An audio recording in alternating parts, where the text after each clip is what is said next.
The crystal chandeliers above me blurred into stars as I blinked back tears, my feet aching in the cheap heels I'd borrowed from my roommate. The marble floor of the Augustine Hotel ballroom gleamed like ice beneath hundreds of polished shoes, none of them mine. Not really. I didn't belong here. I knew it. They knew it. But I needed this job more than I needed pride. Champagne? I whispered to a woman dripping in diamonds, my voice barely audible over the string quartet. She didn't even glance at me, just plucked a glass from my tray with manicured fingers and turned back to her conversation, as if I were a piece of furniture. Invisible. That's what I'd become in the 6 months since Mom died, a ghost moving through spaces where real people lived real lives. I wove through the crowd, my black server's uniform too tight across my chest, too short at the hem. The other girls from the catering company looked polished, professional. I looked like I was playing dress-up in someone else's life. My reflection in the mirrored walls confirmed it. Mousy brown hair pulled back too severely, makeup applied with a shaking hand, eyes too wide and frightened for a 23-year-old woman. The event was some kind of charity gala. Rich people pretending to care about poor people while drinking $1,000 wine. I'd stopped listening to the speeches after the first hour. All I cared about was making it through the night without dropping anything, without drawing attention, without losing this job like I'd lost the last 3. That's when I first saw him. He stood near the bar, surrounded by men in dark suits who moved like shadows, fluid, dangerous, always watching. But he was different. Taller, broader, wearing a black suit that probably cost more than my yearly rent, perfectly tailored to shoulders that seemed carved from stone. His dark hair was swept back from a face that could have been beautiful if it weren't so hard, so cold. Sharp jaw, Roman nose, eyes like black ice scanning the room with the kind of assessment that made my skin prickle. Even from across the ballroom, I felt the air change around him. People gave him space without seeming to notice they were doing it, like birds instinctively veering away from a predator. When he lifted his glass, the men around him tensed, ready. When he turned his head, they followed his gaze. I looked away quickly, heart hammering. Men like that didn't notice women like me. That was fine. I preferred it that way. You. The voice came from my left, smooth, accented, dripping with wealth and entitlement. I turned to find another man, older than the one by the bar, but just as expensively dressed, silver threaded through his dark hair, and his smile was all teeth. Behind him stood 2 more suited men, hands folded in front of them, watching me with flat expressions. "Yes, sir?" I managed, balancing my tray carefully. "You work here?" His eyes traveled down my body in a way that made my skin crawl. "I'm with the catering company, yes." "Good. I need you to deliver something." He pulled a small envelope from his jacket pocket. Cream-colored, expensive paper sealed with red wax. "Take this to the man by the bar, the one in the black suit." I followed his gesture and my stomach dropped. The dangerous man. The one who looked like he could break someone in half without blinking. I'm not sure I should... It's important. The older man's smile never reached his eyes. Business, you understand. I didn't. But I needed this job. My fingers trembled as I took the envelope, setting it on my tray beside the remaining champagne glasses. The paper felt heavy, ominous. "Tell him it's from Marco Vitelli," the man continued. "He'll understand." I nodded, though every instinct screamed at me to refuse, to run, to disappear into the kitchen and never come back. But rent was due in 5 days. The electric company had already sent 2 warnings. Mom's medical bills still arrived like clockwork, even though she was 6 feet under. So I walked. Each step across that gleaming floor felt like walking toward the edge of a cliff. The crowd seemed to part around me. Or maybe I was imagining it. My heels clicked too loudly. My breathing was too shallow. The envelope sat on my tray like a bomb. 20 feet away I could smell him. Expensive cologne mixed with something darker. Tobacco. Whiskey. Danger. 15 feet. His men noticed me now. One of them shifted position, hand moving toward his jacket. 10 feet. He turned, and those black eyes locked onto mine. I froze. It was like being pinned by a spotlight. Every rational thought evaporated. He was more terrifying up close, not because he was ugly, but because he was beautiful in the way a blade is beautiful. Sharp, cold, deadly. A scar cut through his left eyebrow, pale against olive skin. His mouth was hard, unsmiling. "Sir?" My voice came out as a squeak. He didn't speak, just stared at me with an intensity that made my knees weak. I have something for you. From... I glanced back at the older man, who was watching us with that same predatory smile. From Marco Vitelli. Something flickered in those black eyes. Not quite emotion. More like recognition. Danger. One of his men stepped forward and plucked the envelope from my tray before I could blink. He examined it, then handed it to his boss with a slight nod. The dangerous man broke the seal with his thumb, never taking his eyes off me. He read whatever was inside in seconds, his expression unchanging. Then he looked at me again, really looked at me this time, like he was memorizing every feature, every flaw, every trembling breath. "Who are you?" His voice was deep, rough, with an accent I couldn't place. Italian, maybe. Russian. Something that spoke of old countries and older violence. "Nobody," I whispered. I work for the catering company. Your name." It wasn't a question. It was a command. And I was too frightened, too exhausted, too broken to do anything but obey. "Emma Chase." "Emma."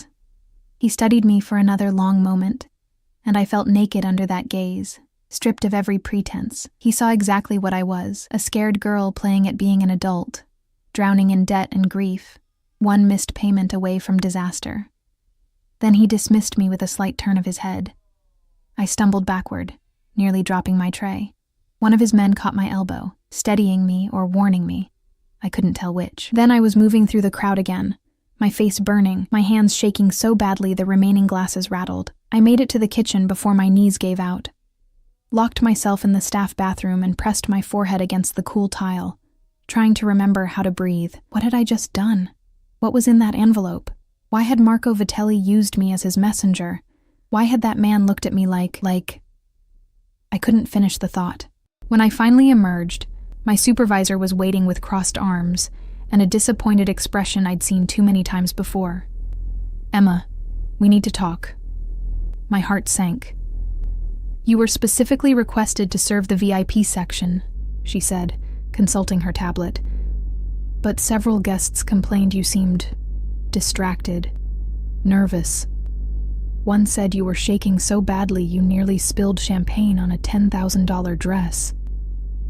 I'm sorry, This is your third event with us." "You're just not working out," she sighed, already looking past me toward more competent employees. "Finish out the night, collect your pay, but don't come back for tomorrow's booking." Fired. Again. I swallowed the lump in my throat and nodded, because what else could I do? Beg, cry. Explain that I'd just been used as a pawn in something I didn't understand, that the weight of that black-eyed man's stare had rattled me to my core. The rest of the evening passed in a haze. I served drinks, collected plates, avoided looking at anyone directly, especially not toward the bar, where I could still feel those eyes watching me, even when I knew he'd left hours ago. It was past midnight when I finally escaped into the November cold, my thin jacket doing nothing against the wind that whipped off Lake Michigan. The catering company's van had already left, taking the other servers home. I'd missed it while collecting my final paycheck. $300 that would barely cover a quarter of what I owed. The bus stop was 2 blocks away. I started walking, heels clicking on concrete, breath fogging in the freezing air. Chicago at night was a different creature than Chicago by day, darker, sharper, full of sounds that made you walk faster. I was halfway down the second block when I heard the footsteps behind me. My pulse spiked. I walked faster, clutching my purse against my chest. The footsteps matched my pace. Not running, just following. "Emma Chase." I spun around, heart in my throat. Marco Vitelli stood under a streetlight, flanked by his 2 shadows. He looked different out here, away from the chandeliers and champagne. More predatory. His smile was gone, replaced by something colder. "That's quite a mess you've made, sweetheart." I don't understand. I just delivered a message. Did you read it? He stepped closer. No, I would never. Good. Another step. Because if you had, I'd have to kill you right now. The world tilted. This wasn't happening. This was Chicago, not some movie. People didn't say things like that on public streets. But the gun one of his men pulled from his jacket looked very real. You delivered a declaration of war to Dante Moretti, Marco continued conversationally, like we were discussing the weather. One of the most dangerous men in this city. Maybe the most dangerous. And now he's seen your face, knows your name. Dante Moretti. The name sent ice through my veins. I'd heard it before, whispered in the kinds of conversations people stopped when you walked by, connected to violence, to power, to things that happened in shadows. I didn't know, I breathed. Please, I was just doing my job. I didn't. Relax, sweetheart. Marco's smile returned, sharp as broken glass. I'm not going to kill you. You're much more useful alive. He gestured, and one of his men grabbed my arm in a grip that would leave bruises. What are you doing? Let me go. Can't do that. You see, Moretti doesn't accept challenges lightly.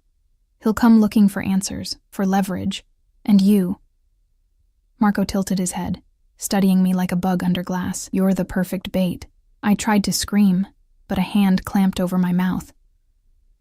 They dragged me toward a black car idling at the curb, and I fought with everything I had, kicking, twisting, biting down on the fingers against my lips until I tasted blood. It wasn't enough. The car door opened like a mouth, and they shoved me inside. I landed hard on leather seats, my head cracking against the opposite door. Stars exploded across my vision. Nothing personal, Marco said, sliding in beside me. Just business. The door slammed shut. The locks engaged with a sound like a prison cell closing, and as the car pulled away from the curb, away from the streetlights, away from any chance of rescue, I realized that my invisible, insignificant life had just become very, very visible to exactly the wrong people. I woke up to the smell of cigarette smoke and expensive leather. My head throbbed where it had hit the car door. And for a disorienting moment, I thought I was back in Mom's hospital room, waiting for another round of bad news from doctors who'd stopped learning my name. But hospital rooms didn't smell like cigars, didn't have floor-to-ceiling windows overlooking the Chicago skyline, didn't have armed men standing outside locked doors. I was lying on a burgundy velvet sofa in what looked like an office. All dark wood and darker intentions. My shoes were gone. My jacket, too. Someone had covered me with a blanket that probably cost more than my car, back when I'd had a car. She's awake. I jerked upright, immediately regretting it as pain lanced through my skull. One of Marco's men stood by the door, speaking into his phone with the kind of quiet authority that made my stomach clench. Where am I? My voice came out hoarse, frightened. What time is it? He ignored me, pocketing his phone and resuming his statue-like position. The message was clear. I wasn't worth acknowledging. I was cargo. Property. Bait. Bait for Dante Moretti. The memory crashed back. The envelope. Those black eyes. Marco's casual threat. You're the perfect bait. I pressed my palms against my eyes, trying to think through the panic. I needed to get out of here. Needed to run. Hide. Disappear into whatever cracks of the city would still have me. But the windows were too high. The door was guarded. And even if I could escape this room, I had no idea where I was or how many more men waited outside. The door opened, and Marco Vitelli walked in like he owned the world. Maybe he did. He'd changed out of his tuxedo into casual slacks and a white shirt, sleeves rolled up to reveal forearms corded with muscle and marked with scars. He looked younger somehow, more dangerous without the formal veneer. Good morning, sweetheart. He settled into the chair across from me, crossing one ankle over his knee. Sleep well? Let me go. I hated how my voice shook. Please. I won't tell anyone. I'll leave Chicago. You'll never see me again. I'm sure that's true. He lit a cigarette, studying me through the smoke. But Moretti's already seen you, already knows your name. You think he'll just forget. Men like him don't forget anything. Then what do you want from me? Insurance. He leaned forward, elbows on knees, close enough that I could smell his cologne, something sharp and green that probably had an Italian name I couldn't pronounce. Moretti rejected my very generous offer last night. My proposal for territorial cooperation, that envelope you delivered, it was his last chance to avoid a war. War. The word hung in the air like smoke. I still don't understand what that has to do with me. Your leverage. He said it simply, like explaining basic math to a child. Moretti doesn't know you're here yet, but when he finds out I have the girl who delivered his death sentence, the girl he looked at like... Marco's smile turned knowing. Well, let's just say I noticed how he looked at you, Emma. How long he stared. That's not nothing. Not for a man like Dante Moretti. My chest tightened. It wasn't, I'm nobody to him. Maybe. Maybe not. Either way, he'll come for you. To eliminate a witness. To send me a message. To satisfy his curiosity. Marco shrugged. Doesn't matter why. What matters is that when he does, I'll be ready. He stood, grinding his cigarette into a crystal ashtray. You'll stay here, comfortable, safe, as long as you cooperate. And if I don't? His smile vanished. Then you stop being useful, and I don't keep useless things. The door closed behind him with a soft click that sounded like a coffin lid. 3 days passed like a prison sentence. They kept me in that office-turned bedroom, bringing meals I couldn't eat and magazines I couldn't focus on. The windows didn't open. The door stayed locked. The guards rotated shifts with military precision, never speaking to me, never meeting my eyes. I was invisible again. But this time, the invisibility felt more like erasure. Like I was slowly disappearing into the expensive furniture and imported carpets, becoming just another possession in Marco Vitelli's collection. On the 4th day, everything changed. I was staring out the window, watching the city wake up in shades of gold and pink, wondering if anyone had noticed I was missing, when the shouting started. Distant at first, then closer. Gunshots cracked like thunder, and I threw myself behind the sofa, heart hammering against my ribs. More shots, breaking glass. Men yelling in Italian, in English, in languages I didn't recognize. The building shook. Or maybe that was just me, trembling so hard my teeth chattered. Then silence. Worse than the noise. The kind of silence that meant something terrible had finished happening. The door to my room exploded inward. I screamed, pressing myself against the wall, waiting for bullets or worse, but the men who poured in weren't Marco's. They wore different suits, moved with different energy. Military, precise, deadly. And behind them, filling the doorway like an eclipse, stood Dante Moretti. He looked like vengeance carved from marble. Blood spattered his white shirt. Not his, I thought wildly, because he moved without pain, without hesitation. His black eyes swept the room, cataloging exits, threats, me huddled in the corner like a terrified animal. Clear, one of his men said. Dante crossed to me in 3 strides. I flinched back, but there was nowhere to go, and then his hand was on my face. Rough, calloused, tilting my chin up so I had to meet those impossible eyes. Did they hurt you? His voice was low, controlled, but something violent simmered underneath. I shook my head, not trusting my voice. His thumb brushed my cheekbone, and I realized I was crying. When had I started crying? His jaw clenched, a muscle jumping beneath olive skin. Can you walk? Another nod. Then move. Now. He didn't wait for agreement, just wrapped one hand around my upper arm and pulled me toward the door. I stumbled, barefoot and disoriented, but his grip was iron. The hallway outside was a war zone. Bullet holes in the walls, blood on the marble floor, bodies I tried not to look at. Don't look, Dante said, as if reading my mind. Just walk. We moved through the carnage like ghosts, his men forming a protective circle around us. I heard sirens in the distance growing closer. Someone was shouting orders in rapid-fire Italian. The air smelled like gunpowder and copper. Outside, 3 black SUVs idled at the curb, engines running. Dante shoved me into the back of the middle vehicle, climbing in beside me.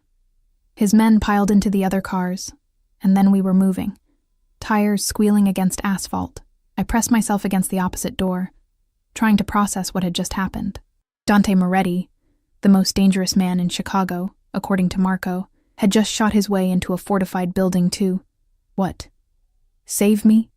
Claim me? He was on his phone now, speaking in clipped Italian that sounded like threats disguised as conversation. Blood still marked his shirt, his hands. He'd killed people tonight, maybe a lot of people, because of me. The car stopped at a red light, and I made a decision born of pure panic. I yanked the door handle. Locked. Dante's hand clamped down on my wrist before I could try the window. Don't. Let me out. I pulled against his grip, desperate. I want to go home. I want... There is no home. He said it flat, factual, like announcing the weather. Marco knows where you live, your address, your work history, your mother's grave. Everything. His fingers tightened, not painful, but inescapable. You go home. You're dead within an hour. Then take me to the police. The police? He almost smiled. Sweetheart, almost. Half the CPD is on someone's payroll. You really think they'll protect you from Marco Vitelli? For me, the light changed. We started moving again. I stopped fighting. Because what was the point? I was out of moves, out of options, out of the fragile illusion that I controlled anything about my life. Where are you taking me? Somewhere safe. Why? I turned to face him fully, searching that hard face for any hint of humanity. Why did you come for me? Marco said. He said you'd use me as a message. Kill me to prove a point. Dante's expression didn't change, but something dark flickered in his eyes. Marco Vitelli is a fool who mistakes cruelty for strength. He released my wrist, leaving red marks I'd feel for days. You delivered his declaration of war. That makes you his messenger. Under the old codes, messengers are protected. Old codes, I repeated numbly. Rules. Even monsters have rules. He pulled out another phone. This man seemed to have an endless supply. And typed something one-handed. You'll stay with me until this is resolved. Resolved? What does that mean? It means Marco dies, or I do. He said it like discussing dinner plans. Either way, you'll be free. The SUV pulled into an underground garage, fluorescent lights flickering overhead. We descended deeper into the earth, past rows of expensive cars, until we reached a level marked private. The vehicle stopped in front of an elevator flanked by 2 more armed men. Dante climbed out, then waited, actually waited for me to follow. Like I had a choice. Like this was anything other than trading one prison for another. The elevator required a key card and a fingerprint. It rose so smoothly I barely felt the movement, my ears popping as we climbed floor after floor. When the doors opened, I stepped into a penthouse that made Marco's office look like a motel room. Windows wrapped around 3 walls, offering a panoramic view of Chicago at dawn. The floors were dark hardwood, the furniture all clean lines and muted colors. Art I didn't recognize hung on the walls. Probably originals, probably worth more than I'd make in 10 lifetimes. This way. Dante led me down a hallway to a bedroom that was bigger than my entire apartment.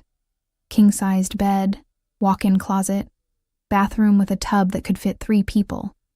Everything in shades of cream and gold that somehow didn't feel warm. You'll stay here, he said, gesturing around like he was showing me a hotel room, not a gilded cage. There are clothes in the closet. My assistant will bring more in your size tomorrow. Don't try to leave. The elevator won't work without authorization, and the stairwells are monitored. So I'm a prisoner? You're protected. He moved closer, and I forced myself not to retreat. There's a difference. Is there? For the first time since the ballroom, something almost like interest crossed his face. You're not what I expected. What did you expect? Fear. Gratitude. Tears. His head tilted slightly, studying me. You're frightened. But you're angry too. That's unexpected. I laughed, a sound with no humor in it. My mom died 6 months ago. I've been fired from 7 jobs. I'm drowning in medical debt. And now I'm caught in a war between 2 criminals because I delivered the wrong envelope. I met his eyes, refusing to look away. Anger is all I have left. Something shifted in his expression. Not softness exactly, but recognition. like he understood what it meant to have nothing left but rage. "Get some rest, Emma Chase." He turned toward the door. "Tomorrow, we'll talk about what happens next. Will you answer my questions?" He paused in the doorway. "Depends on the questions." "Why did you look at me like that, at the gala? Like you?" I couldn't finish. Couldn't name what I'd seen in those black eyes.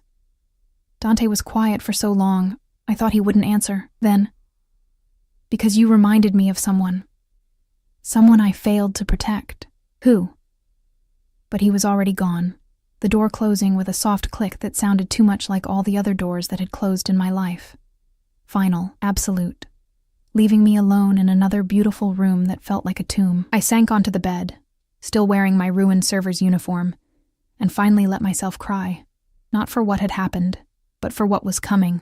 Because men like Dante Moretti didn't save people out of kindness. They collected debts, demanded payment, and whatever price he'd eventually ask, I knew I couldn't afford it. Outside the windows, Chicago blazed with morning light, indifferent and eternal. Inside this golden cage, I was already learning to recognize the sound of my own heartbeat, fast, frightened, furious, and the heavier, slower rhythm of footsteps in the hallway beyond my door. Watching, waiting, protecting or possessing, I couldn't tell which. Maybe there was no difference after all. I didn't sleep. How could I, knowing that armed men stood outside my door, that somewhere in this fortress, Dante Moretti was planning his next move in a war I'd accidentally started? Instead, I paced the length of the bedroom until my bare feet ached, then stood at the windows watching the city transform from dawn to daylight. From up here, Chicago looked beautiful, clean, safe. The people moving through the streets below had no idea what happened in penthouses and warehouses, in the spaces between legal and lethal. They went to work, grabbed coffee, complained about traffic. Normal problems, normal lives. I wanted to hate them for it. Instead, I just missed being one of them. Around 9, there was a soft knock at the door. I spun around, heart racing, but it wasn't Dante. A woman entered, early 50s, elegant in tailored black pants and a silk blouse, her dark hair pulled back in a sleek bun. She carried several shopping bags, all from stores I'd only window shopped at in my previous life. Miss Chase. Her accent was slight, refined. "I'm Teresa, Mr. Moretti's assistant. I've brought you some essentials." She set the bags on the bed with practiced efficiency, pulling out clothes, toiletries, even makeup. Everything in my size, everything expensive. I stared at a cashmere sweater that probably cost more than my monthly rent used to be. "How did you know? Mr. Moretti is very thorough." Teresa's smile was professional, revealing nothing. "There's breakfast waiting in the dining room when you're ready. I suggest you eat. He doesn't like to be kept waiting." She left before I could ask what he wanted, closing the door with that same soft click that was starting to drive me insane. I showered in the obscenely luxurious bathroom, scrubbing away 4 days of fear and captivity until my skin turned pink. The hot water felt like a small rebellion, wasting his resources, taking up his time.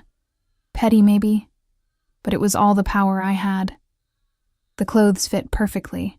Dark jeans that actually flattered instead of hanging loose, a cream-colored sweater soft as a cloud, even underwear in the right size, which should have been humiliating but mostly just felt inevitable. Dante Moretti knew everything about me. Privacy was another illusion I'd lost somewhere between the ballroom and this cage. I found the dining room by following the smell of coffee. Rich and dark, nothing like the instant powder I'd survived on for months.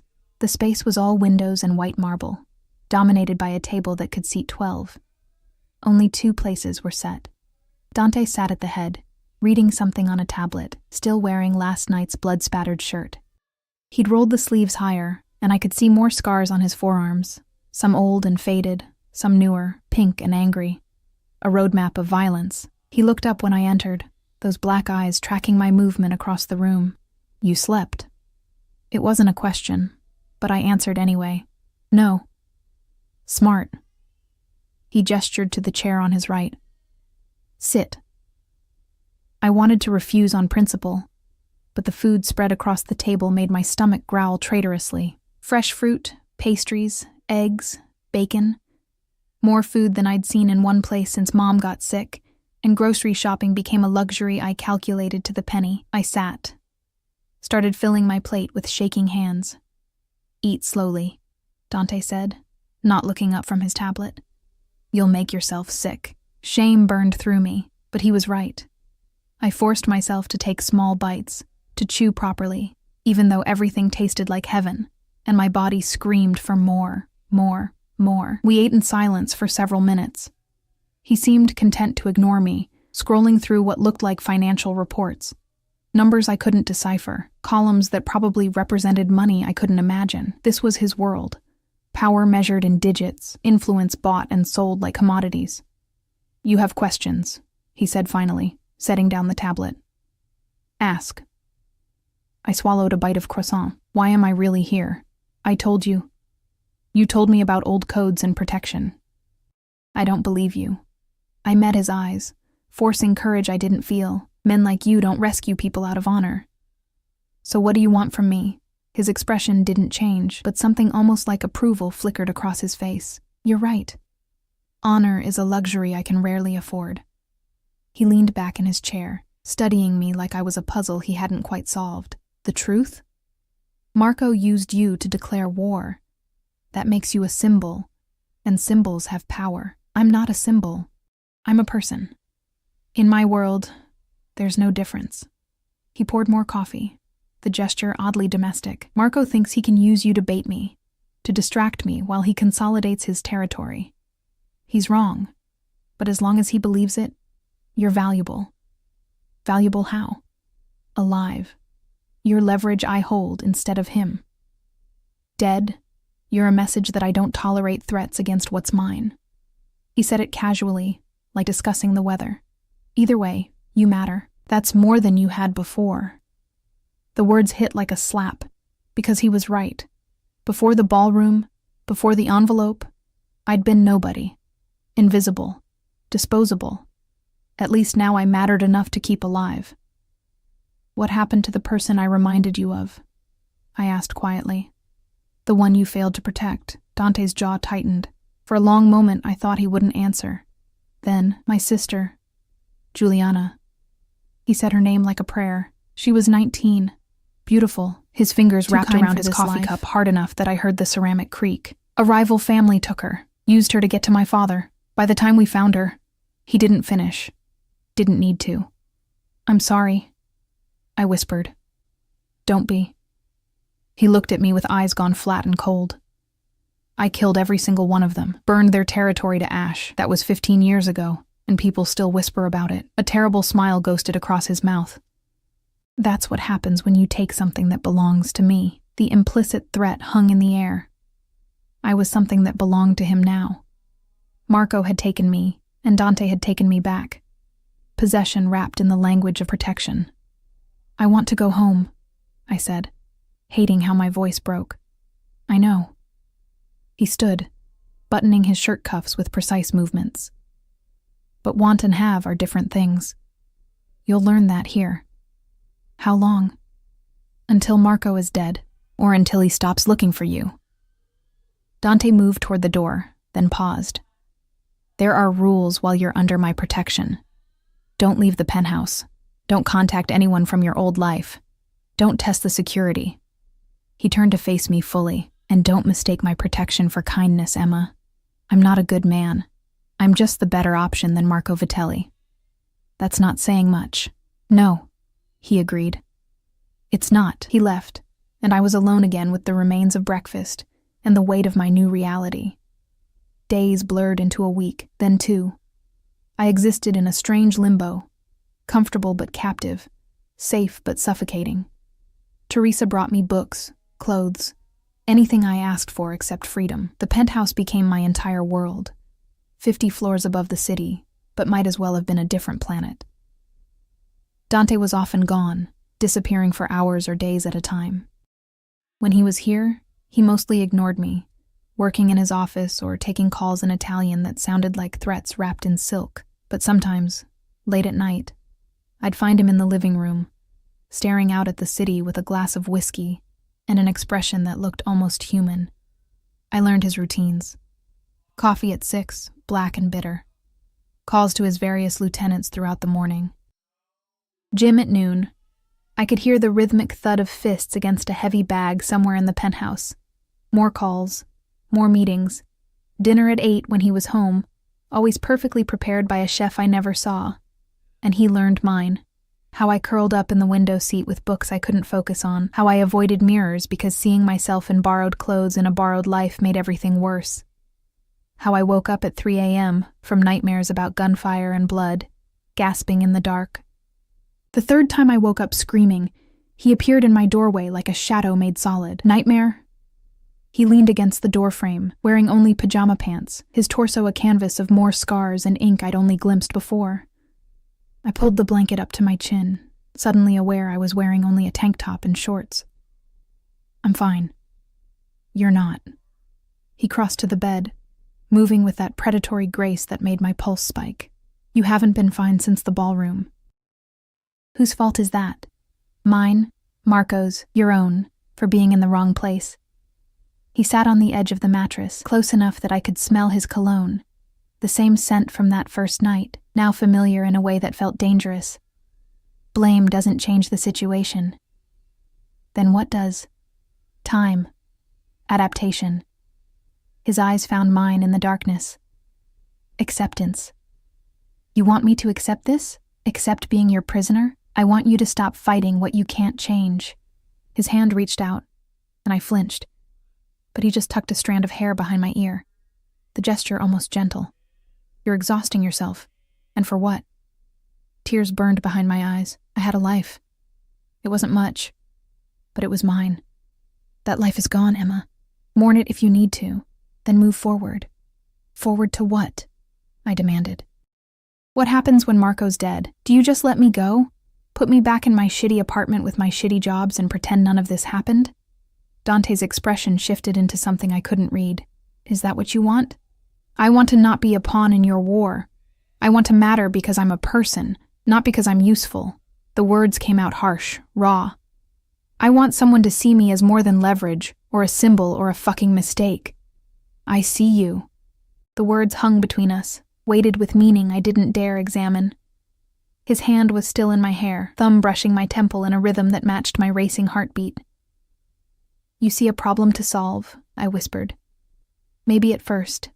His voice dropped lower, rougher. Not anymore. I should have pulled away, should have reminded myself, that this was Stockholm Syndrome.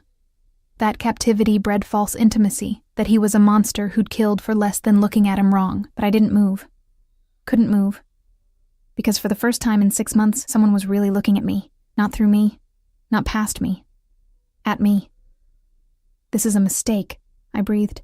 Yes. He leaned closer, and I could feel the heat of him, the danger. But I've made worse.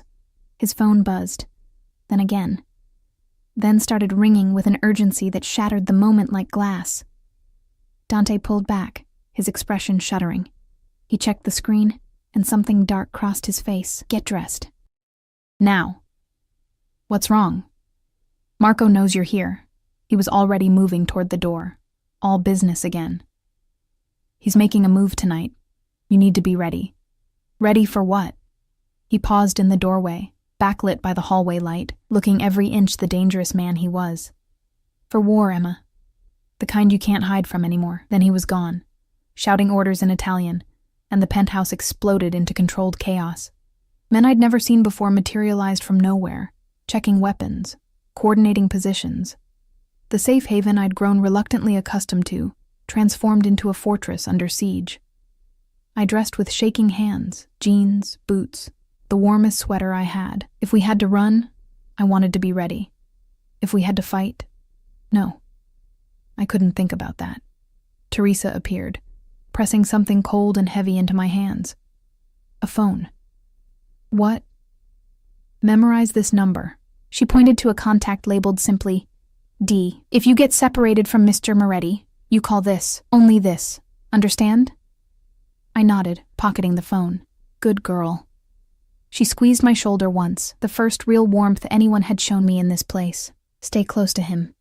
He'll keep you safe. How do you know? Her smile was sad, knowing. Because I've worked for Dante Moretti for 20 years, and I've never seen him look at anyone the way he looks at you. Before I could process that, before I could ask what she meant, an explosion shook the building. The windows rattled, alarms screamed, and somewhere in the chaos Dante was shouting my name. The explosion came from below, a deep, rumbling boom that felt like the building's bones were breaking. I stumbled, catching myself against the doorframe as Teresa pushed me forward. "Move!" she shouted over the alarms. The hallway was chaos, men running with weapons drawn, barking orders in Italian and English. Smoke curled up from somewhere beneath us, acrid and choking. My eyes watered, my lungs burned, but Teresa's hand on my back kept me moving forward. Dante appeared through the smoke like an avenging angel, or a demon, depending on your perspective. He'd changed into all black, a gun holstered at his hip, another in his hand. Blood streaked his cheek from a cut I hadn't seen him get. "Emma." His voice cut through the noise. "Come here now." I didn't hesitate. Whatever else he was, right now he was safety. I ran to him, and his arm locked around my waist, pulling me against his side. "Basement's compromised," one of his men reported. "They came through the parking garage, at least 20 hostiles. Marco?" Dante's voice was ice. "Not confirmed yet, sir." "Then confirm it." He turned to another man. "Get the cars ready. North exit." Then to Teresa. "Take her to the safe room." "No." The word left my mouth before I could stop it. Dante's eyes snapped to mine. "This isn't a discussion. You said not to get separated." I gripped his jacket, my fear transforming into something sharper. "Teresa said to stay close to you, so that's what I'm doing." Something fierce flashed across his face, approval mixed with frustration. "Stubborn. You would be too." He almost smiled. Almost. Then another explosion rocked the building, closer this time, and the decision was made for us. "She comes with me," Dante ordered. "Enzo, Marco, flank us. Teresa, coordinate evacuation of the other residents. Make it look like a gas leak." We moved as a unit toward the private elevator, but halfway there, the lights cut out. Emergency lighting kicked in, bathing everything in red that made the smoke look like blood. "Stairs," Dante decided, changing direction. The stairwell was narrow, concrete, nothing like the luxury of the penthouse. Our footsteps echoed as we descended. Dante in front, his men behind, me sandwiched in the middle where I couldn't run even if I wanted to. We made it down 3 floors before we heard them coming up. Dante raised his fist, and everyone froze. Voices drifted up from below. English with thick Chicago accents, Marco's men. They were sweeping the building floor by floor, looking for us. "Back up," Dante whispered. Quietly. We reversed direction, moving as silently as possible, but concrete stairs aren't kind to stealth. A scuff of shoe against stone. A slight rattle of a gun against a belt. "Did you hear that?" They'd heard us. "Go," Dante hissed. And we were running, up instead of down, away from the exit, back toward the penthouse we'd just fled. Behind us, shouts erupted. Footsteps thundered. A gunshot cracked, and concrete exploded inches from my head. I screamed, ducking instinctively. Dante grabbed my hand and yanked me forward with brutal efficiency. We burst back into the penthouse hallway, just as more of Marco's men appeared from the elevator. They'd overridden the system somehow. We were trapped. Dante shoved me behind him, raising his gun. His men formed a protective semicircle, weapons trained on both directions. The smoke was thicker up here now, and through the haze, I counted at least a dozen hostile figures closing in. "Moretti!" A familiar voice cut through the tension. Marco Vitelli stepped out of the smoke like he owned it, flanked by twice as many men as Dante had. He'd ditched the expensive suits for tactical gear, a gun in each hand, his smile sharp as broken glass, nowhere left to run. "I don't run." Dante's voice was pure menace. "You should have remembered that before you came to my home." "Your home?" Marco laughed. "This is Chicago, not Sicily. You don't get to claim territory like some feudal lord." His eyes found me behind Dante's shoulder. "And you definitely don't get to keep what I took first. You didn't take her. You kidnapped her." Dante shifted slightly, blocking me more completely from view. "There's a difference. Semantics. Marco raised one gun, pointing it casually at Dante's chest. Either way, she's coming with me, along with your head, which I'm going to mount on my fucking wall. The air crystallized with violence about to break. I could feel it, the tension before the storm, the breath before the scream. Dante's men tightened their grips on their weapons. Marco's men did the same. Someone was going to die. Maybe everyone. Wait! I pushed past Dante's protective stance before he could stop me, stepping into the no man's land between the two factions. Wait, please, Emma, get back here. Dante's voice was a growl of barely restrained fury. I ignored him, focusing on Marco. You said I was useful alive. You said I was leverage. I still am, but not like this. Marco's smile widened. What are you proposing, sweetheart? Let his men go. Let everyone go. My voice shook, but I forced the words out. I'll come with you willingly. No fight. No bloodshed. Just let them live. No. Dante grabbed my arm, spinning me around. His eyes blazed with something beyond anger, something that looked almost like fear. You're not sacrificing yourself for me. I'm not sacrificing myself for you. I met his gaze steadily. I'm doing it for them. I gestured to his men, these strangers who'd protected me simply because he'd ordered it, and for Teresa. And for everyone else in this building who's going to die if this turns into a war zone. Noble, Marco observed. Stupid, but noble. Unfortunately, I don't make deals with livestock. He pulled the trigger. Everything slowed. I saw the muzzle flash, saw Dante's eyes go wide, saw him move. Not away from the bullet, but toward me, his body becoming a shield. The impact drove us both to the ground. I landed hard, Dante's weight crushing the air from my lungs. Hot liquid spattered across my face, my neck, blood. His blood. No, no, no. I tried to push him off, to see where he was hit. But he was already moving, rolling us behind a marble pillar as more gunshots erupted. The penthouse became a battlefield. The carefully cultivated elegance shattered under bullets and blood. Glass exploded. Walls splintered. Men screamed and fell and died. And Dante kept himself between me and every bullet, his breathing harsh in my ear, his hand pressed against my head to keep me down. You stupid bastard, I sobbed. You're bleeding. Shoulder. I'm fine. He wasn't fine. I could feel the blood soaking through his shirt, hot and sticky. Stay down. You're going to die protecting me. Better me than you. He said it simply, like it was obvious. Like his life meant less than mine when we both knew that was insane. The firefight lasted maybe 3 minutes. Maybe 3 hours. Time stopped meaning anything in the smoke and chaos, but eventually, the gunfire slowed. Stopped. Dante's men had driven Marco's back, or killed them. I didn't want to know which. Sir! One of Dante's lieutenants appeared through the smoke. North stairwell is clear. We need to move now.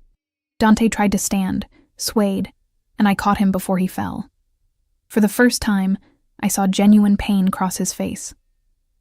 I'm getting you out of here, I said, wrapping his uninjured arm around my shoulders. Don't argue. Wasn't going to. He leaned heavily on me, and I staggered under his weight but held firm. We made it to the stairwell, down 6 flights while Dante bled and breathed in ragged gasps. His men surrounded us, checking corners, clearing the way. By the time we reached the garage, he'd left a trail of red behind us. 2 armored SUVs waited, engines running. Enzo pulled open the back door, and I helped Dante inside before climbing in after him. The vehicle lurched forward before the door even closed, tires screaming against concrete. Hospital, I demanded. No hospitals.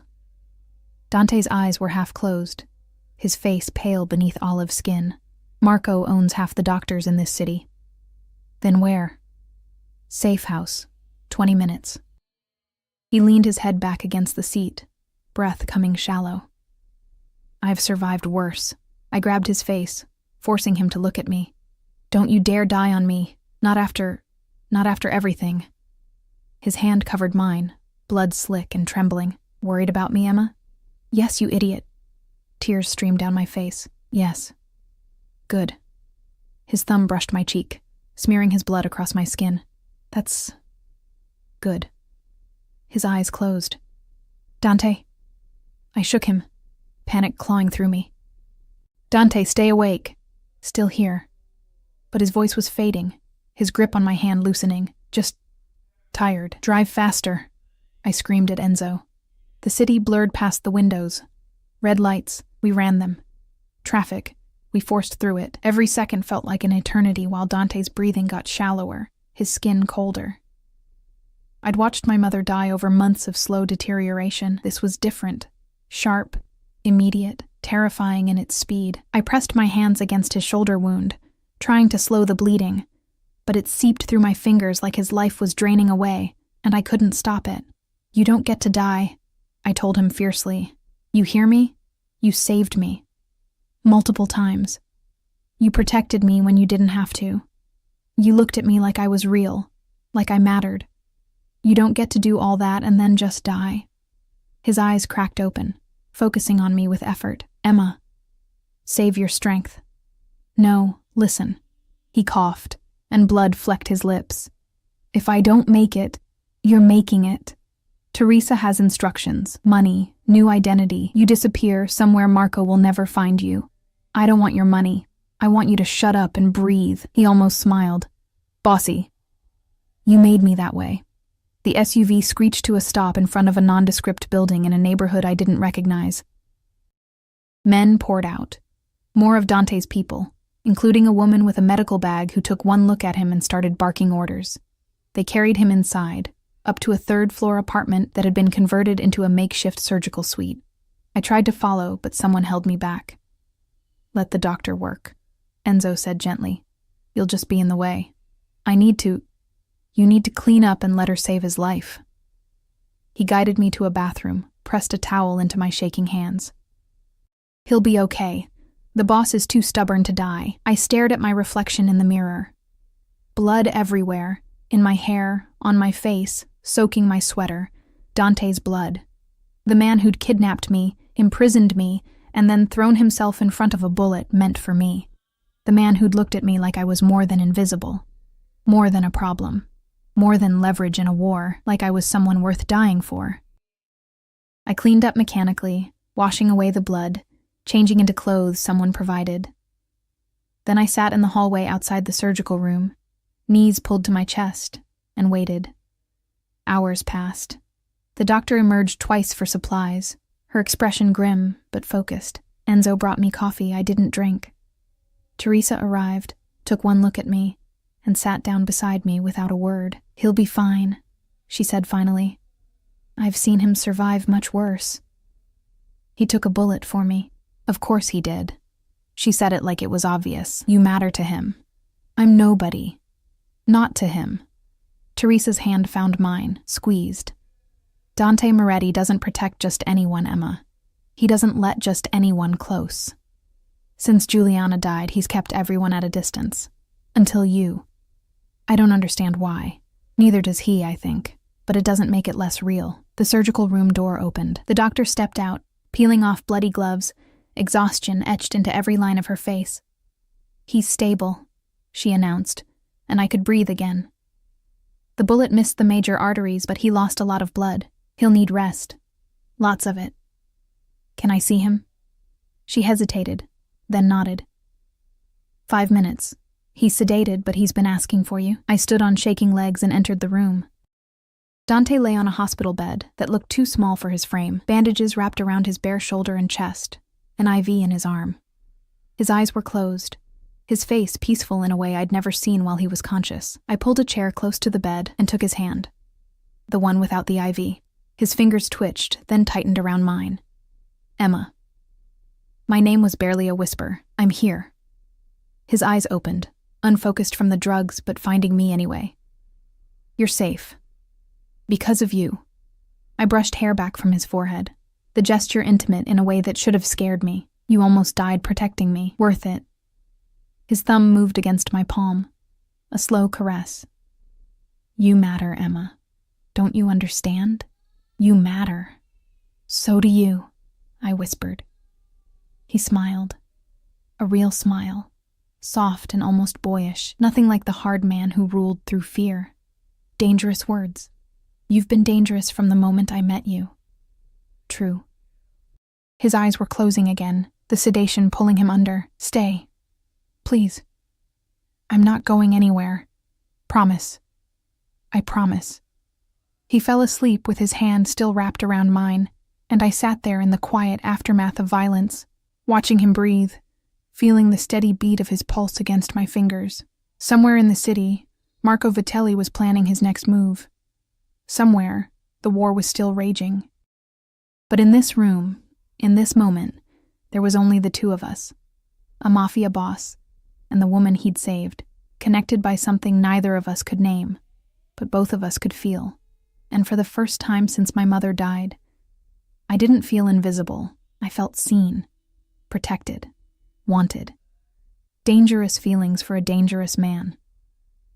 But as I sat there holding his hand, watching the rise and fall of his chest, I couldn't bring myself to care about the danger anymore. 3 days passed in that safe house, while Dante healed and the city held its breath. I barely left his side. The doctor had said rest and monitoring, so I appointed myself his guardian, making sure he took his medication, changing his bandages, forcing him to eat even when he claimed he wasn't hungry. It gave me purpose in a situation where I had no control, something to do besides think about how close I'd come to watching him die. How much that would have destroyed me. Teresa came and went with updates I didn't fully understand. Marco had gone to ground after the failed attack, but his men were still out there, still hunting. The CPD was investigating the gas explosion at Dante's building. 3 residents had been hospitalized for smoke inhalation, but miraculously, no one had died, except for the 8 of Marco's men whose bodies had been quietly removed before the authorities arrived. On the 4th morning, I woke in the chair beside Dante's bed, my new sleeping arrangement, to find him watching me. You look terrible, he said, his voice still rough but stronger. You were shot. I'm allowed to look terrible. I sat up, stretching muscles that ached from too many nights in that chair. How do you feel? Like I was shot.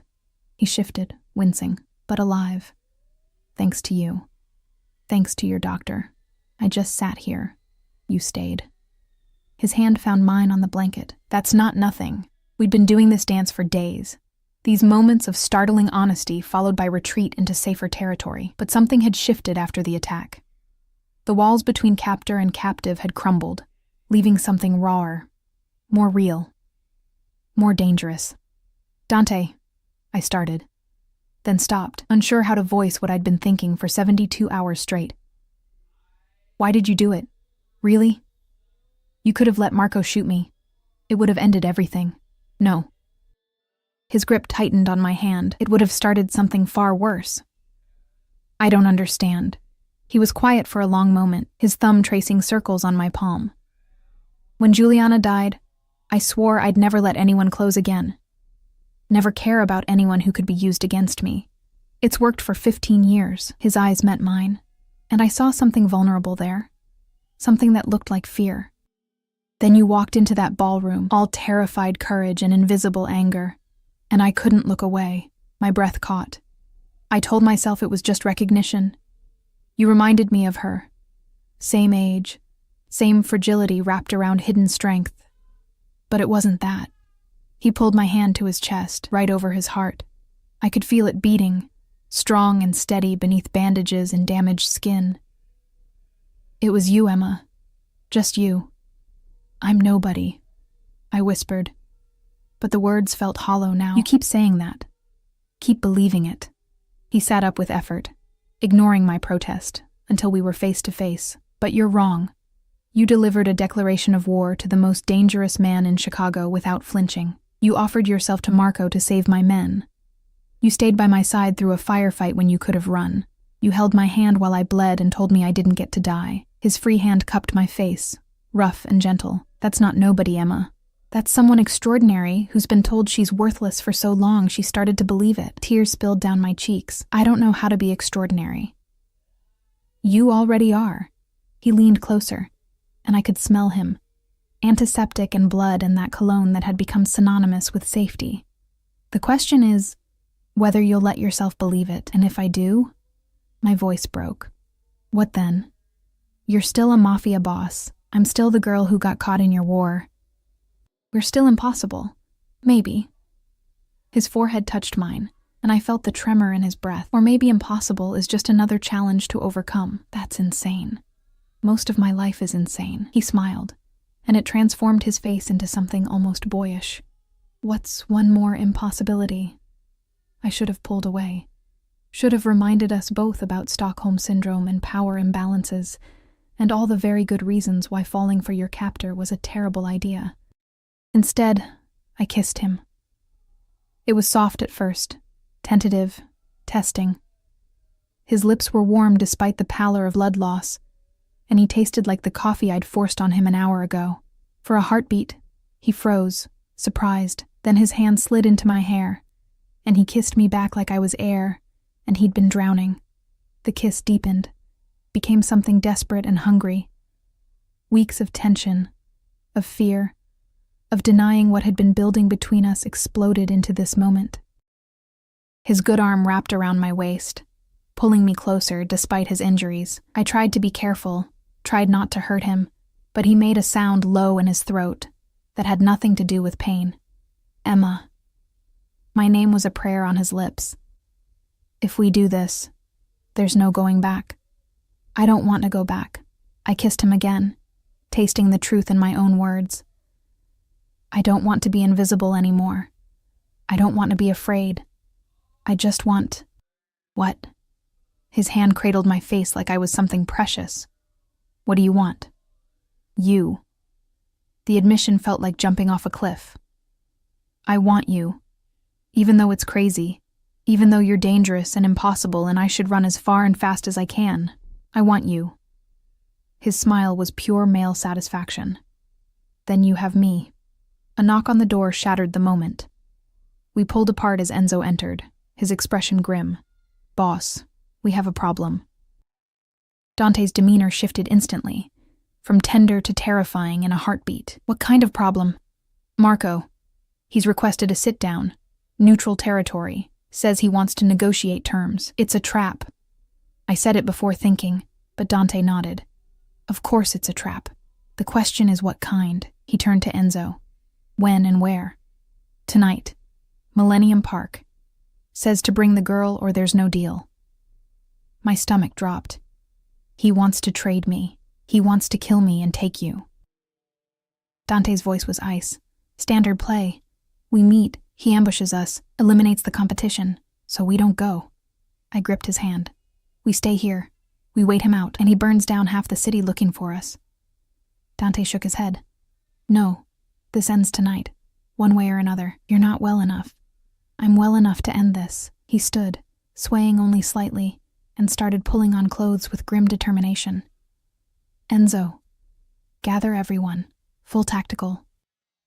I want snipers on every rooftop within 500 yards. Marco wants war.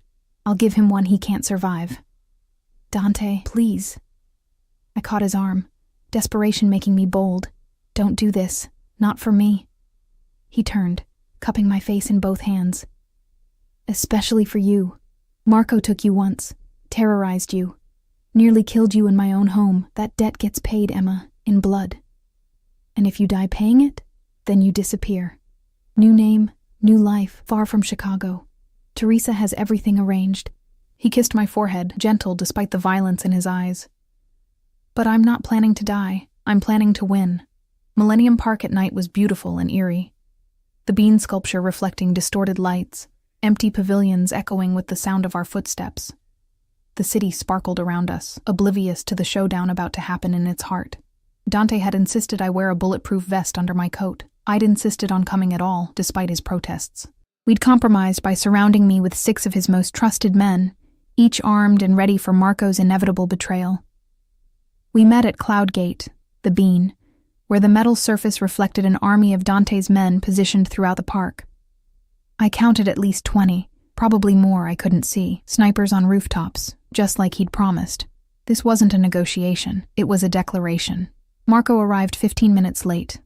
A power play. He had fewer men visible, but I didn't trust that. He was too confident, too relaxed for someone walking into enemy territory. Moretti? Marco's smile was all teeth. You look like shit. Bullet wound treating you well? Better than you'll be treating your funeral. Dante stood straight despite the pain I knew he was in. You wanted to talk. Talk. Simple terms. Marco's eyes slid to me, and I felt Dante tense beside me. You give me the girl. I give you your life. You leave Chicago. I take your territory. Clean. Easy.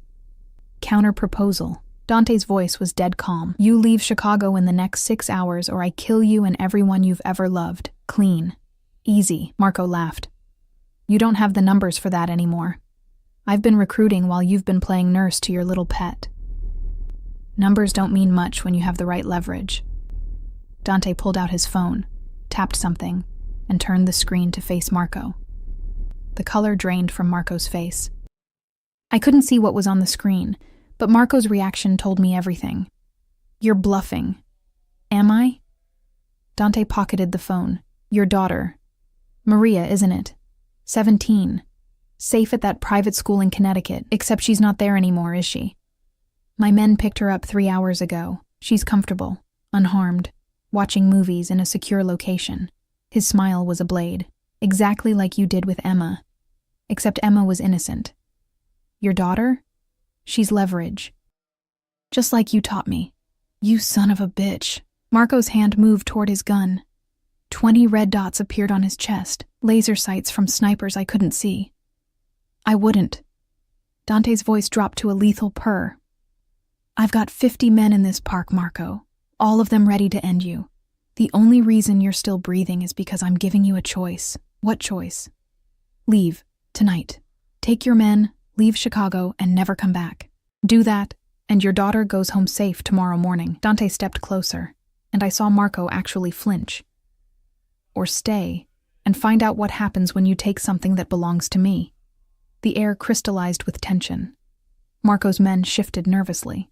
Dante's remained perfectly still, waiting for the order. You've gone soft, Marco spat. Over some worthless girl. Your father would be ashamed. My father is dead. I killed him myself for less than what you've done. Dante's hand found the small of my back. Possessive, protective.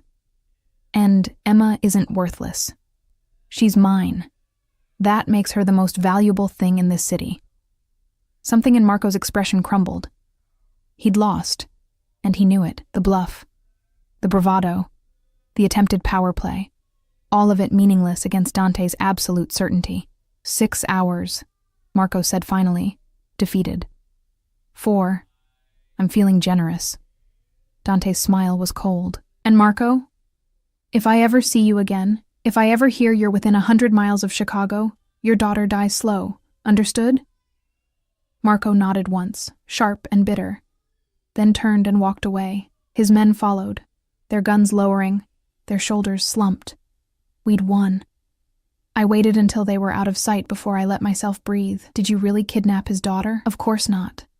Dante guided me toward the waiting SUVs. Maria's at school, safe and clueless. But Marco doesn't know that, won't risk calling the bluff when his own tactics are used against him. You lied. I protected what's mine. He stopped, turning to face me fully. I would do far worse to keep you safe, Emma. Lie, cheat, kill. Whatever it takes. That should terrify me, does it? I thought about it. Really thought about the man standing before me. Dante Moretti, Mafia boss, killer, criminal. The man who'd taken a bullet for me, who'd declared war to protect me, who looked at me like I was the answer to a question he'd been asking his whole life. No, I said finally. It doesn't. Maybe it should. But it doesn't. His expression softened into something I'd only glimpsed in private moments. Then come home with me. Not as a captive. Not as leverage. As mine. You're what? Whatever you want to be. My woman. My partner. My reason for being less of a monster. He pulled me close, careful of his injuries, his forehead resting against mine. I'm not good, Emma. I'll never be good. But I can be better. For you. I kissed him there in the shadow of the bean, in the heart of the city that had tried to break us both, and I felt something click into place. This was insane. Impossible. a fairy tale written in blood and bullets. But it was mine. "Take me home," I whispered against his lips. "Which one?" His smile was soft, genuine. "I have several. Whichever one has you in it." 6 months later, I stood in the window of Dante's rebuilt penthouse, our penthouse now, watching the city wake up in shades of gold and pink, the same view I'd stared at as a captive. But everything was different now. I was different. The medical bills were gone, paid off within a week of Marco's exile. My mother's grave had a proper headstone now, white marble with fresh flowers delivered weekly. I'd gone back to school, business management, because Dante's empire needed someone who understood numbers, and I'd discovered I was good at it. I wasn't invisible anymore, wasn't nobody. I was Emma Moretti. The name change had happened 3 months ago in a private ceremony with just Teresa and Dante's inner circle.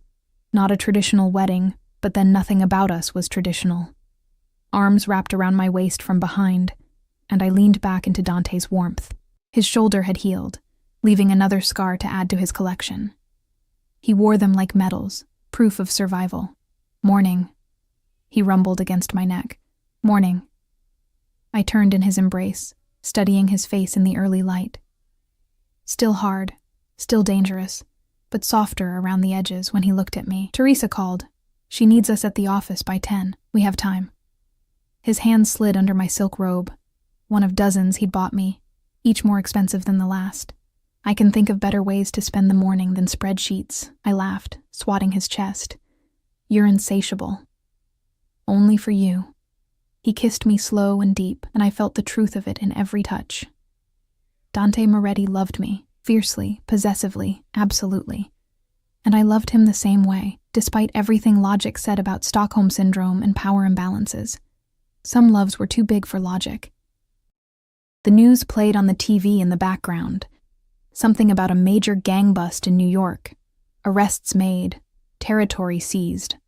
Marco Vitelli's name appeared in the ticker. He'd tried to establish himself in new territory and failed spectacularly. "You knew," I said, pulling back to look at Dante. "You knew he'd fail in New York. I may have made some calls, informed some people about his presence, suggested he might be vulnerable." Dante's smile was sharp. "I said I'd kill him if he came back to Chicago. Didn't say anything about making his life hell everywhere else. That's terrible. That's justice." He kissed my forehead. "He terrorized you, nearly killed us both. He doesn't get to be comfortable anywhere." I should have argued, should have said something about mercy, about moving on, but the truth was, I'd become someone who understood that some debts could only be paid in suffering. The world Dante lived in, the world I lived in now, didn't allow for half measures. "Come on." I pulled him toward the bedroom. "If we're going to be late anyway, might as well make it worth it." His laugh was low and wicked. "I've created a monster." "You created your equal." I kissed him, fierce and claiming. "That's different." Later, as we lay tangled in silk sheets, Dante's fingers traced patterns on my bare shoulder. "Do you regret it? Any of it? Being kidnapped, being used as bait, nearly dying multiple times?" I pretended to consider. "Those parts weren't great, Emma." I looked up at him, at this impossible man who'd stolen me from one life and given me another. "No, I don't regret it. How can I regret what led me to you?" "That's insane. Most of my life is insane now." I echoed his words from months ago, watching his smile grow. "What's one more impossibility?" He kissed me then. Soft, sweet, nothing like the violent man the world saw. This was the Dante only I knew. The one who brought me coffee exactly how I liked it, who read to me in Italian when I couldn't sleep, who held me through nightmares and promised safety he'd kill to maintain. The monster who'd become my salvation. We eventually made it to the office, where Teresa waited with contracts and coffee and a knowing smile. She'd been right, all those months ago. Dante had looked at me differently from the start, had protected me, claimed me, changed his entire world to keep me in it. And I'd changed too. From invisible to essential, from nobody to someone, from captive to queen of an empire built on blood and ambition.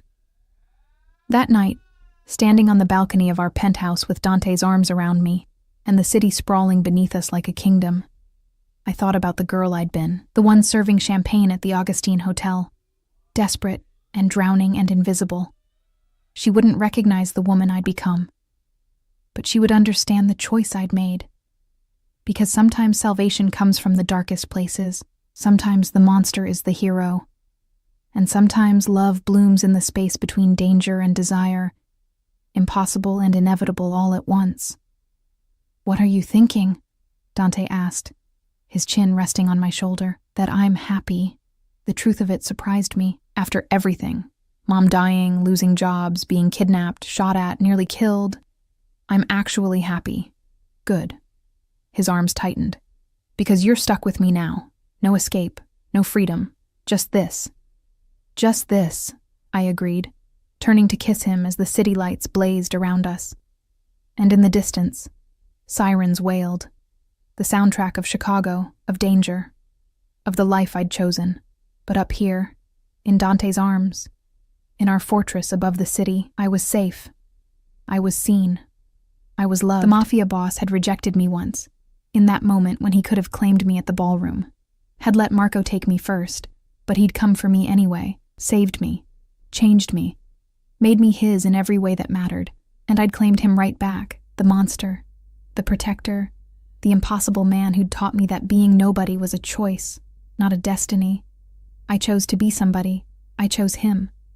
I chose this life.